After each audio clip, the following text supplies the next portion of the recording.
but it's very weird because I can open other websites. So hope that now I've closed everything. Only this platform is open. So hope it's gonna work. Yes, and I actually came to the office today to make sure that I'm connected to a good internet connection. No surprises, but nevertheless, Oscar, you're not here. As we agreed, we will actually switch off our cameras first and then our mics at 11 when it starts. We'll only be moderating from the side, the chat basically. And 1 minute, guys. So yes, 1 minute to go. Can you also see the countdown on the top of your screen? Yes. It's 1 minute and 33 seconds. Okay. Just to know, or No, I don't see it really, but okay. Yes, 1:48. Good. Thank you. We have 30 seconds in the waiting. So, guys, thank you so much again, and you are going to do the greatest job. I'm going to kind of blank my face now, but I'm here with you. So if anything, hopefully I'll be able to switch off the camera. Turn camera off. Okay, and now you are bigger. And 1 minute left. Yeah. Oscar, are you also turning off your camera? Or? Seconds. Yeah, it says 20 seconds on my screen. Me too. For me, 47. Oh, really? So Yuria is moderating, right? Yuria. Yeah. Yes. Okay, 6, 5, 4. No, are you okay? Schedule start, because in my it says schedule start 59 seconds. But Hi, everyone. Welcome to an exciting panel. My name is Yuria, and we are actually going to talk about how European Innovation Council has facilitated and helped find solutions and been helping during COVID and this pandemic. And we have some great speakers to talk about the initiatives, which has been the Matchathon and the Hackathon. You know, there were like 30,000 participants across all of Europe participating. And I think it was more than 2,000 projects that was submitted. So we have found solutions to all different kinds of things. But first, we have a video to show you. So let's click play.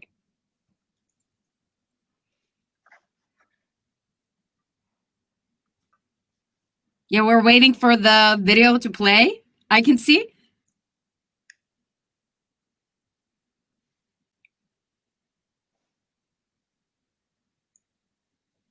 There it is. Fantastic.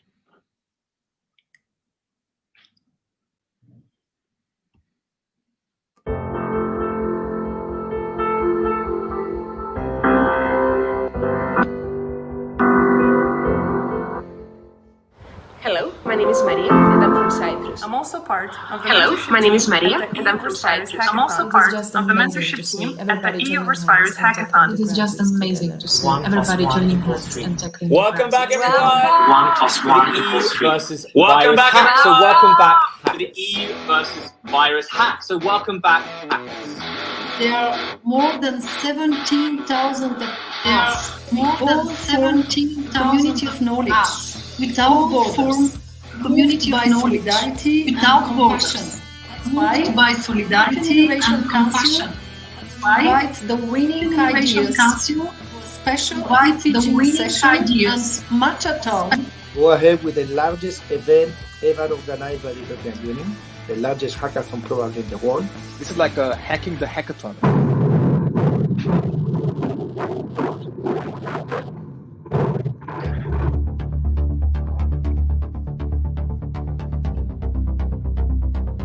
I love the hackathon. There's nothing better than solving a problem that a lot of people want to solve.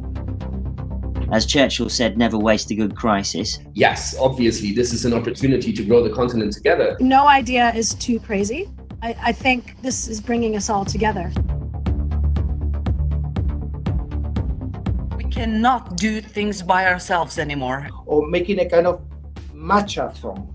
Great innovators with great industrials leaders that work together. Keywords: solidarity, creativity, determination. Crucial broadband connectivity. Knowledge, entrepreneurship, research, innovation, and new technologies. Collaboration will be a key word moving forward. We're putting the young people in charge. You are making this happen. And guess what? You are that someone. It's just one mentor away from Word moving forward. And guess what? You are that someone. It's just one mentor away from anybody, you know. It's not a real hackathon if you don't get food delivered. And guess what? You are. And guess what? You are that someone. It's just one mentor away from anybody, you know. It's not a real hackathon if you don't get food delivered.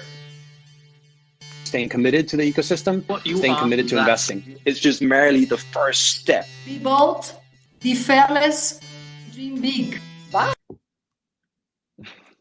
Okay, let's get back to the session. I have no idea what happened there, but we got to see at least something. And I am so proud of actually have been a part of this. We saw so many cool inventions that happened. And I guess all of you guys that are with me today also are really proud of have participating in it. And we have with us some of the key people behind it. Michael, key initiator, and Elena, project manager. And we also have with us Eleanor, who was a coach for the crisis team. And then we have with us Nuno, who is an investor and has a lot of experience with video pitching. So let's get into it. Michael, I of course would like to start with you, the key initiator. Like, how did all this, like, how did it get started? Like, how did you get the idea and what happened? Yeah, I mean, the idea got born by other people, not really by me, right? Because Europe is awesome, and Europe started doing this hack the crisis of your own country, hack the crisis, Belgium, Germany, Austria, and so on. And it started there, and really, it basically, like a virus, infected whole Europe, but in a good way, to innovate and to find solutions for the crisis. And what happened was that the European Commission saw that actually this is a cool movement, and there is a chance for the whole Europe to create a hackathon for whole Europe.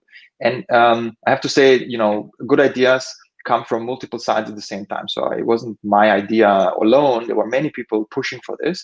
And I got into it because I was the organizer of, one of the organizers of the Austrian Hack the Crisis. And yeah, I had some experience on how to run this digitally. And because I'm a tech person as well, I got pretty fast into this organization group. And then, one thing led to another. Why do you think it became so popular? Oh, wow. I think I have to say that the European Commission organizing something is a pretty big magnet, right? So I have to, it does work. Okay. So I saw this when we started this Facebook page that had 0 followers and now has over, I think, 3,000-4,000. I'm not sure anymore because it's been growing, but it was like nothing at all. And then we created this community from zero, and that helped because European Commission is such a big institution. Everyone knows if they're doing something, people are watching. And also, you might remember we did a lot of these activities without any funding, without any money, right? And how did we get these tools that we needed to facilitate this event? Well, by telling those companies that, hey, we need your help. And also, by the way, European Commission is in the back, right? And they are actually behind this. And they were like, okay, cool, I want to be part of this. So yeah. What are you most proud of what you created? I'm proud that there's a great movement happening right now, actually. So like I'm starting with from the back to front with the bullet points. So I know a few startups that participated in the hackathon, and some of them really profited a lot from this. For example, Hello Sophia, which was one of the winners of the categories, and they started a movement. And they understood that there is a problem in Europe that still needs to be solved, which is how to do innovation for whole Europe, because mostly it's really focused on specific countries, maybe English-speaking countries, or maybe Germany, France. But then it's such a scattered market, and it's really hard to get funding, especially for early-stage companies. And yes, EIC is great, but it's not really funding early-stage startups. So I'm super proud of this movement that we started here with this hackathon in many countries, not just from Austria. And for example, there is a new alliance that has been created. It's called Impact Innovation Alliance, with the idea to position themselves for impact, for the strategy of creating digital innovation in Europe and making sure to tackle the big problems that we have in Europe, which is, of course, that getting early stage funding is a problem. Moving from country to country is a massive problem. Every country has different legislation and stuff, but also being able to change a little bit the perception of innovation to the public, right? Just want to mention that Europe is not the most embracing innovation. And I'm not saying from the founders, but from the population. They're like, I don't know, let's see this innovation a few years and then I will test it out, which is very different than Asia and US, which makes it even more complicated. So I'm proud of that movement, and also helping startups, and also being able to at all have this event, because it was very very short notice. Let's move over to you, Alina, who was a project manager on this movement. You're also CEO at Data Natives. Like 30,000 people from all over Europe, actually all over the world. Like, how was it to manage this and keep it going? It must be so difficult to get everyone to communicate. You know, you have volunteers who are doing coaching, or participants, or investors, all different kinds of people that get different roles. How was it? So yes, basically to pick up from where what Michael has mentioned, essentially I joined a little bit later. I think it was the last week before we kicked off the hackathon. So, and it was actually a pretty refreshing experience, because as you mentioned, I'm also running my own company. So it's different to be part of something that it's volunteer based. Everybody comes with a purpose. You are one of the volunteers. I think 400 volunteers came together, and you all contribute to something that's extraordinary that you want to be part of, because we were facing as Europe, and I think still now there's still a lot of upheaval around, like the Corona crisis and potentially a recession coming up. Already is there. So basically, coming in and essentially helping, it was definitely a challenge, but it was a very motivating and inspiring challenge, because we were all together with a mission to find solutions. So there were a lot of little pieces together. I joined at the hackathon, took, as you mentioned, a project managerial role at the Matchathon with the operations, working very closely with Michael, and having been so inspired with this movement, continuing also doing a lot of activities. Michael mentioned one of them, the Impact Innovation Alliance. With the EUvsVirus, there's already a pool of volunteers who are working on multiple different projects. One is an academia diffusion experiment, as it's called, as part of the EUvsVirus community, specifically writing and reflecting through open innovation research on what has happened and what learnings we can take. We also have continued with having, keeping the community alive, communicating with these 120 winners from the. How do you do it? How do you get people to communicate? What's the tool? You know, it seems very, people who are watching now, like communicating and organizing things with 30,000 people on sort of the fly. It happened really, really fast. Like, how did you do it? And it actually went seamless, actually. So I think like it's decentralized management. That's like pretty much all of the people working together, volunteers like working together as a team and somehow knowing what has to be done. You use Slack to communicate? Yes, practically speaking, if you want to talk about specifically practically just a few sentences. Sure. Yeah, we used Slack. We also used Bigmarker, where we are now. We did our first webinars there for the hackathon. We had our first learning from different tools that we used. We did a lot of live streams. Yeria, you were there. You were the host of all of these live streams. For what do we take away apart from the tools, which of course are very much useful to find new ways of connecting with people, is also this community that was built. And that's the work that we continue. as a community, and also in relation with the EIC, and trying really to help this 120 winners.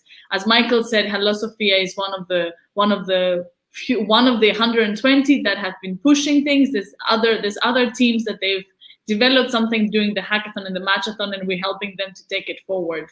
So I think it's a combination of tools, basically, area and spirit. Because, you know, if you can have the right tool, but if you don't have the right attitude, nothing is going to get done. Exactly. Fire for what you're doing. Thank you, Elena. Eleanor, over to you, who was a business coach during this hackathon, and you were coaching the crisis teams. Why don't you give us a little insight on how was that, and why did you choose to join in as a volunteer?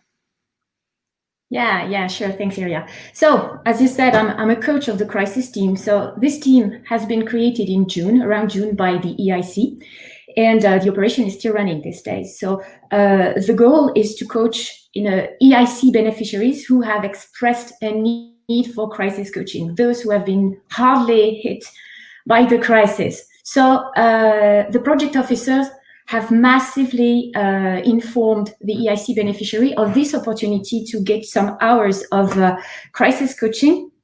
Well, how does it work practically?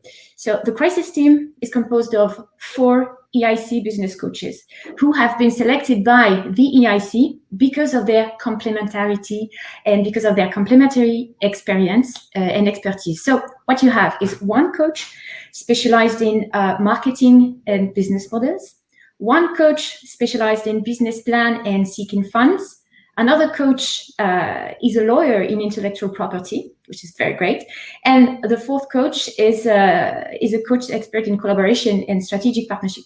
This one is me.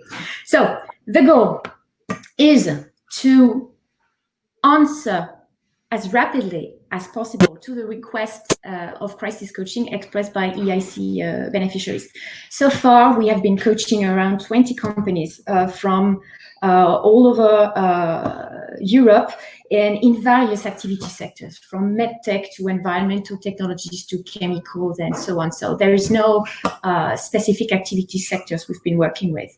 So the format has been very flexible. The EIC told us, well, your goal is to be super, super efficient.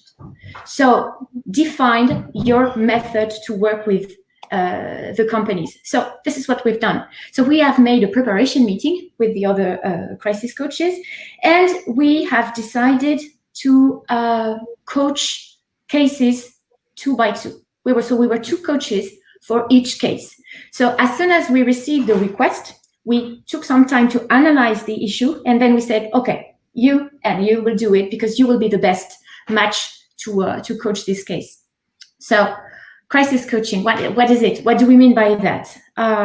First thing, it's about being very clear and honest with what is happening in the companies, being clear with what can and cannot be done these days, brainstorming live and in full transparency. And of course, this is absolutely confidential. So full transparency, we can discuss freely about the options that could be envisaged in times of crisis. Pivoting, giving up some activities for a while, changing priority. Well, the ultimate goal is to be resilient and to find solution. So this is it, basically. So how do you teach people to be resilient in such? It's very difficult for people who are not. Yes. How do you teach that? Yes, absolutely. We have a method in 5 steps. So maybe you would like me to discuss about that a bit later. But first thing is to listen to the front issue, the main issue, carefully and actively. What I have noted, and this is very, very interesting. The companies come with an issue and they say, this is our problem. And when we discuss, we understand that this may not be the main problem. The problem may be elsewhere, and there may be opportunities elsewhere, but they are not seen. So our job is to reveal that potential. And we are not doing anything. We're just discussing. And they realize that they have the answers themselves. We are just asking the questions that help them understand what they can or cannot do. So this is fascinating, how the difference between the first session and the next sessions. It's always progressing and moving towards very interesting path and unexpected path. Thank you, Eleanor. Nuno, over to you. You have participated with your competence of pitching in Hackathon and Matchathon. Why don't you give us a little bit of your insights on how it has been to observe all these pitches? And it's kind of different because people have to do it in video and text, not having it in front of you, which I guess you as an investor are more used to. So how has that experience been? Well, it's been great. As you said, I participated in these e-pitching sessions in medtech and biotech, which is my area. What can I say? Well, first of all, it's been fascinating to see the quantity and quality of the projects that appear through EIC. And it's been particularly fascinating to see how a lot of very good companies that were doing very important stuff in other areas have certainly been able to convincingly shift what they were doing slightly to address the COVID problem in many different ways, from many different technologies, materials, ventilators, vaccines, drugs, all sorts of things. So it's been a display of creativity, which really shows what Europe can do, sort of united and using its critical mass to promote innovation. In terms specifically of e-pitching and doing this virtually, I have to say it's not that different for me, at least, because we already do as investors, and I also as an entrepreneur, and what I've done in my different lives has been a lot already virtually. I think people who are in science and entrepreneurs are particularly well positioned to adapt very quickly to these new realities. Actually, as in the role of investor, I actually like this better because by doing it virtually, we can see a lot of different people and then make a selection about which ones to, and you don't have to actually travel to do that. You do it, in your office at home. The same thing for the entrepreneurs. They don't have to go anywhere. They don't spend money. You can do it massively and, then funnel down to the ones that you want to get in depth with, and then maybe then have in-person visits when possible and so forth. But actually, I not meaning to downplay all the, challenges we're in, this sort of virtualizing of communication has had clearly some very positive aspects for us. Thanks, Nuno. And now over to something really exciting, Elena. We need to figure out what kind of solutions were there that were successful, and why don't you tell us a little bit about that, and also the ones that you like the most. Oh, wow. Okay. Actually, there's a lot of work that has continued after the Matchathon, and they've continued basically, as you know, the EIC has invited them as beneficiaries. That's where Eleanor is also supporting them. Nuno has seen them pitch, and a lot of them have managed to develop their project further. One example that was mentioned is Hallo Sophia, which is an Austrian startup, and they are providing a micro-advisory service. So they're really helping people who would like to get access to experts and help them continue their business.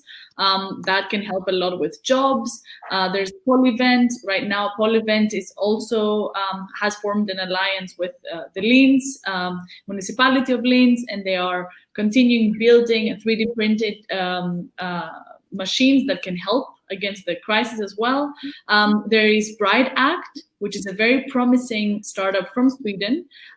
They are currently being incorporated. They potentially would also enter the EIC accelerator, and they are providing an app. They're launching their MVP in November, which would help victims of domestic abuse. So to communicate and connect, which is very helpful, and especially in times of a quarantine. There's also OpenGate, which is a company that pivoted actually during the hackathon. They're coming from Holland, and they are also providing help for employment services for people, and they already have now they're launching an important deal with MasterCard. So together with MasterCard, and they are one of the EIC beneficiaries. Just to name a few of the people that are doing stuff. There's also one startup that has been FDA approved, and they are right now also launching and trying to find a cure for the COVID-19, and a lot more. I mean, some of them really progressed, some of them are still working, but they're still there and they're trying their best to help through this crisis. And yeah, I think from that perspective, if anything, like what has started as a movement and continues right now as a movement really finds the right place in the EIC cosmos ecosystem, and at the same time with the help of the community and with other initiatives that has run through it, including the EUvsVirus community, that we are continuing doing things, engaging with the teams and helping them to continue further. How can we learn more about these concepts that you just listed? So yeah, I mean, the easiest way I would say is through social media. Facebook is a way that you can see, because we have every 2 weeks we organize an open discussion with some of the teams, so you can follow their progress. We also disseminate the information of their achievements through social media. That's from the community side. Through the EIC community, which also will open up to the public later this year, you can also see all of what they're doing there as well. Because there's already like an ecosystem created there for them to connect with partners and soon with the general public. It's not open yet, but it will soon be, and everybody could be there and see what has happened with these 120 winners. Thank you, Elena. Michael, you are a startup developer. You love to see startup communities thrive. And speaking of that, what can the EIC now do to actually facilitate more and help startups even further, going further? Right. So I talked to a few startups that were part of the hackathon and Matchathon process. And I got a bit of feedback on how it was for them after the events when they got in touch with the EIC and they collaborated. Actually, they were submitted to the platform, so they have access to the system and also to the people there, right? And so the main feedback was that being part of such a platform gives intrinsic motivation to themselves as founders, but also to the team. So that's super important, because they got so much energy by being accepted there, because it's not like you get in there easily. I can talk about it later on, but they really pushed things forward in less time than they would have otherwise. That's cool. But then there are also some hurdles, right? So in order to really get any kind of funds from the EIC, there is a lot of bureaucracy, okay? So, and that's fine, I guess, right? Because it's about a lot of money. But for those companies, especially the early ones that were part of the hackathon, because the hackathon is really, you're mostly very early on. Yes, there were some companies that are also a bit bigger and longer in the business, but still, right? For them, it doesn't really fit, right? Because they don't have so many people to fill in those forms and spend weeks and weeks for applying. And I actually know another startup that applied and did get the grant, and they were very successful. But they also told me that 3 weeks they didn't do anything else, right? They just focused on that, and basically the founders of the company were full time on a phone call and working on the application. And so I think it can be. EIC can position themselves also a bit better for earlier companies, having a program that is easier to access, also maybe less funds, because early funds don't have to be 2 million, right? But can be less, but easier to gain. Also, I think that EIC can leverage actually the social media appearance that it had during the hackathon and Matchathon, which didn't really continue afterwards, but I really would recommend, because it has such a great audience there and people were super positive. I don't see why not. Why it wouldn't make sense to hop on this Facebook page that was created and create a bit more buzz about what is actually on offer, giving tips to people. I'm pretty sure that many startups didn't even know that EIC existed. So I know it's crazy, but I think that's the reality. So yeah, that's what I can give to people. But I want to mention one more thing for startups, if I may.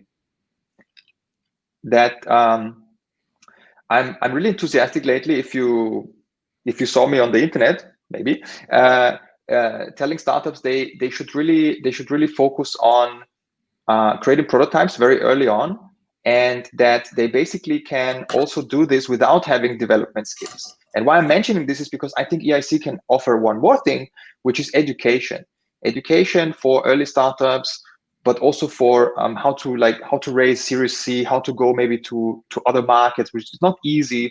And I think coming from the EIC, it would be something trustworthy, where you can really trust that the knowledge being given is something they don't want to make money with you, right? And keeping you in a like a consulting loop forever. They really would want to help you. And I think having this knowledge on how to create apps without coding skills, but also how to transition to a massive company and how to go to other markets would be very interesting spectrum for offering education.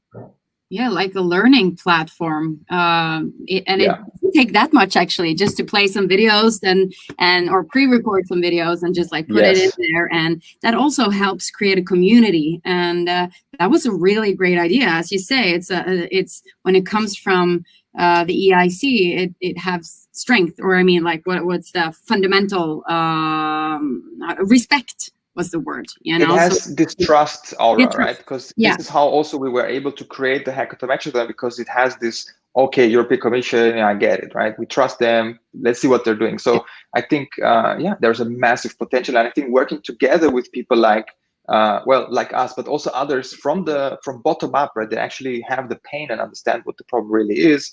It would be very beneficial, because then again, you can escape as EIC or your Commission, you can escape the bubble. And also the startup people, which I include myself, I can also escape my bubble, right? And understand, okay, what's out there? Why is it an issue? And how can we tackle those interfaces that are currently not working optimal? You should ask to get that job to create that platform, Michael. I'm here, okay? You know my email address.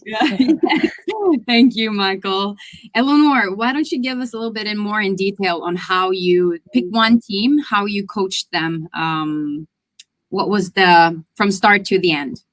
Yeah, absolutely. So yes, it's an interesting process. At first, the company, usually the CEO, contact us, sends a request to the EIC.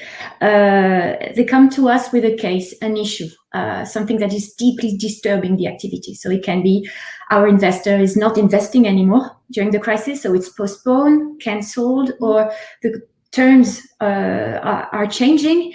Our commercial partner cannot trade anymore in some countries. We cannot sell our product. Our supplier is not supplying our components anymore.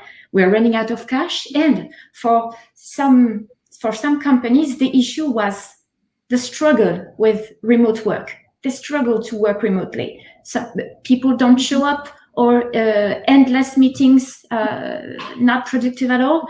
So in short, they came with a case which was a symptom that the initial plan, the plan that was fully working in normal times, was not working anymore, and that there were no traditional way that could work in this situation. So that's the big picture when they come to us.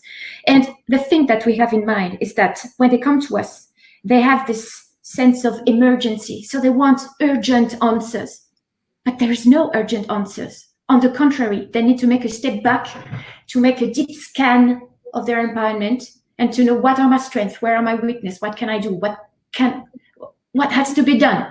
So this needs a bit of patience, to be cold-blooded, so absolutely different from their behavior when they first contact us. So the first session is about presenting their issue. So they present their issue, and what do? We listen. We ask them to clarify their issues, and then it gives us some elements to ask other questions about what is not the front issue. So the type of question that we ask is, for example, how about your team? How are they doing? Have you considered a different business model? Is your product transferable in another market? Wouldn't it be possible to license your technology? How about trying to find new clients? Stuff like that. And then their answers, and all of a sudden, it's like, well, I thought about that, but did not explore it. Yes, I thought about contacting again that partner in the US. It seemed interesting, but we had other priorities. But it's now the priority to contact this partner because he is operating in a market which is not under pressure today. So this can be the solution. So this is interesting. So at this point, there is an interesting phenomenon that happens. 5-step. First step, CEOs realize that they have unexplored assets and strength. So I have another example about that. I have the example of a company. And in this company, the production manager, who was a purely technical guy, took the lead on repositioning a product, the specification, to make it fully compliant and transferable to another market. That was a clever strategic move. And the CEO didn't know that this production manager could be a strategic asset. So in times of crisis, you have some internal resources, some people in your team that reveal themselves, that are creative. And that could be the key to thinking beyond the constraints. So that was the first step. They may have unexplored assets. Second step, thanks to these unexplored assets, they realized that they may have other options to test. So these options could be have an offer which can be transferred to another market. I have in mind the case of a company who was running a collaborative research and development project. And this company realized that the R&D partner could become new clients faster than expected. So faster revenue. They could license their technology to a large group. We had that case too. A group that was operating in a very different field. So that was the second step. Third step, based on that, they redefined their focus and objectives. And to me, this is the key. You take a step back and you know what you have to do, different from plan A. So you see the shift in the spirit. You're not working with your plan A anymore. So you define a new plan. And that's the fourth step. The fourth step is defining this plan. And this plan is not a big plan. You have a direction, which can be a long-term direction, but your plan is a set of small action with very precise goals, time limited for test experimentation, for catching opportunities. This is the key, according to me. Micro goal setting in times of crisis. This is the best way to keep the faith in what you are doing, because you are still progressing. Even if it's baby steps, it's steps, and that matters a lot. So the fifth thing that happens is that thanks to this plan, the CEOs, they can communicate to their team. Because we have to keep in mind that this crisis is also raising a deep leadership crisis. So CEOs as leaders, they need to communicate the plan, provide hope to their team. And thanks to these micro goals, they provide this hope to the team. So that's it. Thank you, Eleanor. Nuno, approaching investors in these times might be very difficult because I guess most investors are very hesitant on where to spend their money and keeping their money back. How would you recommend startups to approach investors these days? Well, as far as investors are concerned, I think there's a number of different situations. Some may be more afraid than others. As someone already said, I think we should not waste a perfectly good crisis. And I think this is how most investors and entrepreneurs should think. What an entrepreneur needs to be able to do, among many other things, is respond to crisis. Because as an entrepreneur, especially in early stage, well, all stages, that's what you do. You respond to crisis. It may be small crisis, micro crisis, or bigger crisis, but that's what you should do. You have to be able to, for example, pivot while maintaining focus. You have to adapt to changes in market, to changes in technology. If you're dealing with science, both scientists and entrepreneurs, which are the people I deal with, have to have it built in to deal with uncertainty.